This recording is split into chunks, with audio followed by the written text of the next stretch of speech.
But what I want to point out about Africa is that we don't have the best ways of keeping good records. We don't have the best ways of keeping good records. Is that true?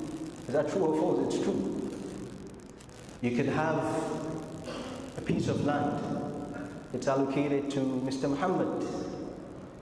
But all of a sudden, Mr. Ibrahim, Mr. Abdul Malik, Mrs. Fatima, they all have CFOs for that same land, that same piece of land. We have those kind of cases, right?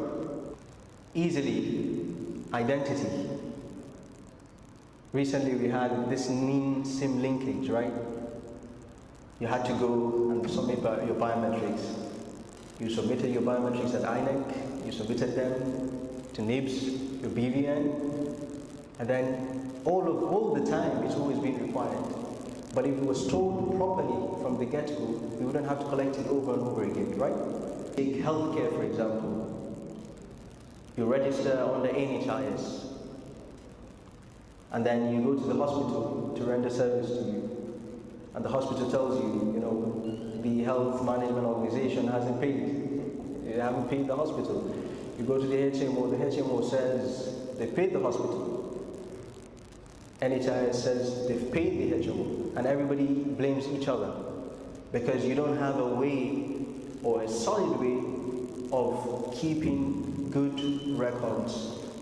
So I just wanted to start off with highlighting some of the problems that we face, and a lot of these problems stem from the lack of keeping good records. So now, alhamdulillah, 21st century brings a solution to this problem that would inshallah solve so many other problems of ours. And this solution is called blockchain. It's just a chain of blocks. Blockchain, just do the reverse of the words, a chain of blocks. You've got a number of blocks that are connected to each other, and then you form a chain. So it's a special kind of database. Databases are prone to several problems.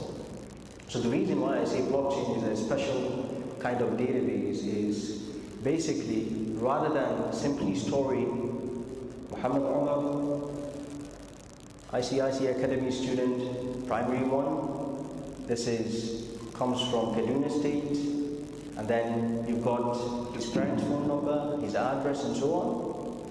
Think of all of this data of Muhammad Umar in a block. So that block has got 3 things, yeah?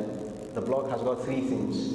The first thing, or the first attribute, is the data set.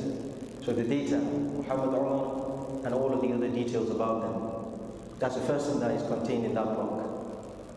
The second thing that is contained in that block is an identifier. Let's just call it an identifier. And that identifier is unique to that data. So the data goes hand in hand with the identifier. The identifier changes, the data has to change. So it's tied, basically. And then the third thing that you have is another identifier of a previous block. Remember, all of these things are in one block, right? So it's highly secure, and it's very, very difficult to tamper with the content in any block. It's highly secure because it's very, very difficult to tamper with the content of a block. So whenever you want to change something, remember that the data is tied to the ID, the identifier. Whenever you try to tamper with it, the data is going to change, and then the ID changes, and then that would corrupt each of the all of the previous blocks, right? So if at all a change needs to be made, so Muhammad Umar was in primary 1, now he's in primary 2. You can't go back and change the first block. What you have to do is create a new block, right? You create a new block that says now he's in primary 2. So there is no, going back.